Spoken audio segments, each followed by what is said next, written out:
Estimados, hola, ¿cómo están? Muy buenas tardes.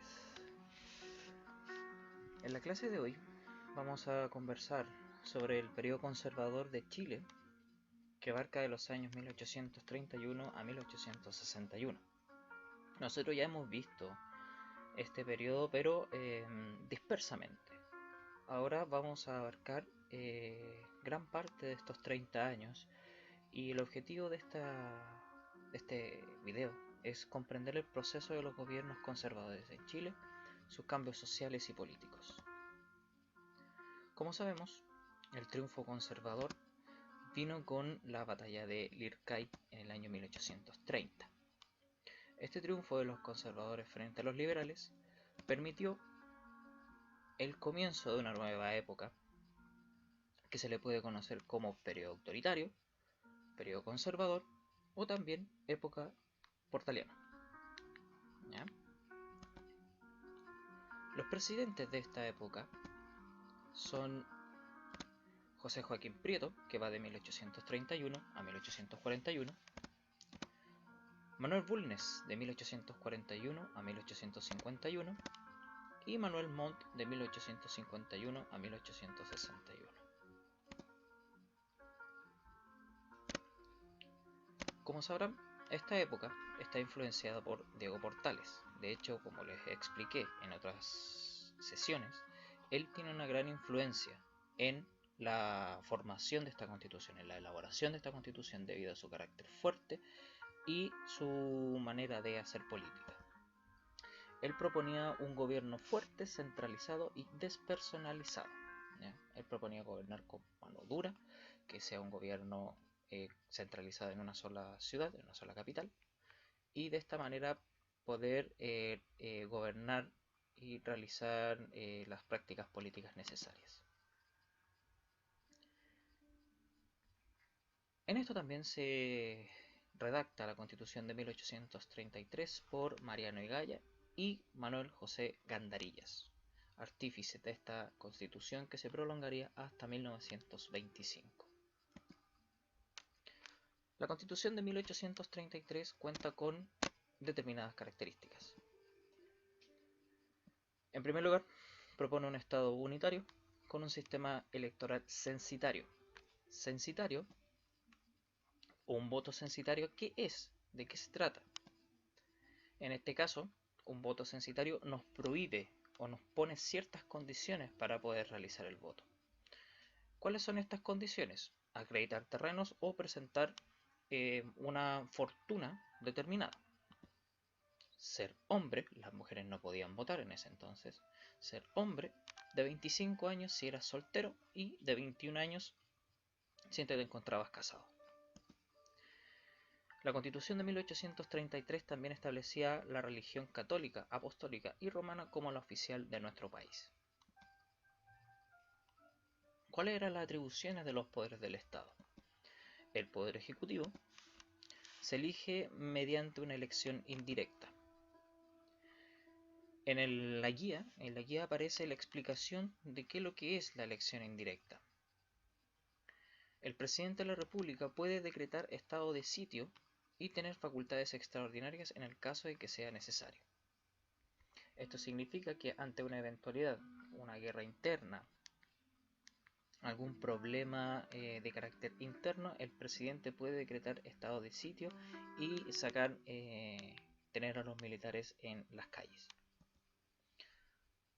Su periodo en el mando es de 5 años con derecho a reelección. Esto significa que el presidente puede volver a ser electo por otros 5 años más. Entonces, si se dan cuenta, los presidentes que estuvieron durante la época del periodo conservador estuvieron 2 periodos cada uno. El presidente de la República también podía intervenir en el poder legislativo y judicial.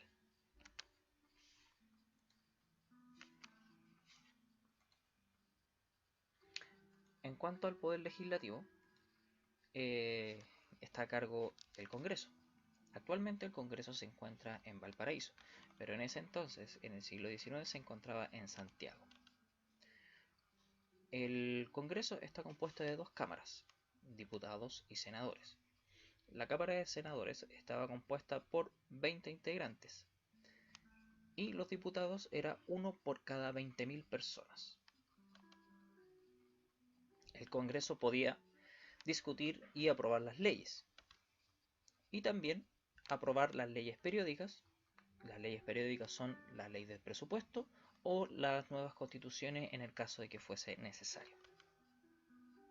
Por otra parte, el Poder Judicial se encontraba dirigido por la Corte Suprema y se encargaba de administrar la justicia. Pasando a otro tema, el crecimiento del país, el concepto de idea de progreso y los problemas sociales impulsan a nuevas ideas, a nuevos pensamientos en nuestro país durante el siglo XIX y la formación de su república. En 1834 se creó el Código Civil. Posterior a los periodo conservador, ya entrando en el periodo liberal, pero eso lo vamos a ver más adelante, se crea el Código de Comercio en 1889. Se funda la Universidad de Chile, primera universidad instaurada en República. Cabe destacar que había una universidad durante el periodo de la colonia, que era la Real Universidad de San Felipe, pero esta desaparece con el tiempo. La promulgación de la Ley de Instrucción Primaria. Esto significa que la educación primaria durante el siglo XIX, a partir del siglo XIX, comienza a ser obligatoria. También podemos ver construcción de líneas férreas, redes de alcantarillado, agua potable y también vamos a ver la iluminación pública. Esto significa que nuestro país estaba yendo derecho al progreso con esta inversión en esta infraestructura.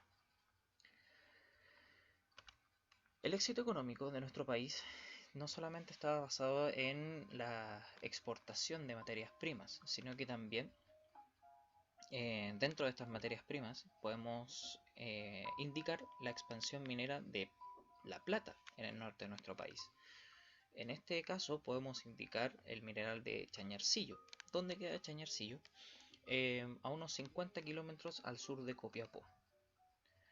A partir de 1850 la sociedad comienza a sufrir una transformación. Comenzamos a ver con esto del progreso comenzamos a ver una serie de cambios en la sociedad. Uno de estos ejemplos es el ascenso social debido a la nueva economía traído por la minería. Por otra parte, el sector rural no se vio afectado. De hecho, estuvo una especie de estancamiento en donde la nula educación y las malas condiciones laborales estaban a la orden del día. También podemos indicar la mortalidad infantil y las distintas enfermedades. Una de las enfermedades que estaba azotando a nuestro país en ese entonces, hablemos de finales del siglo XIX, comienzo del siglo XX, era la tuberculosis, el tifus, el cólera. Todo esto por las malas prácticas sanitarias o los resfríos mal cuidados. Bien, eso ha sido todo por hoy. Espero les haya servido este video.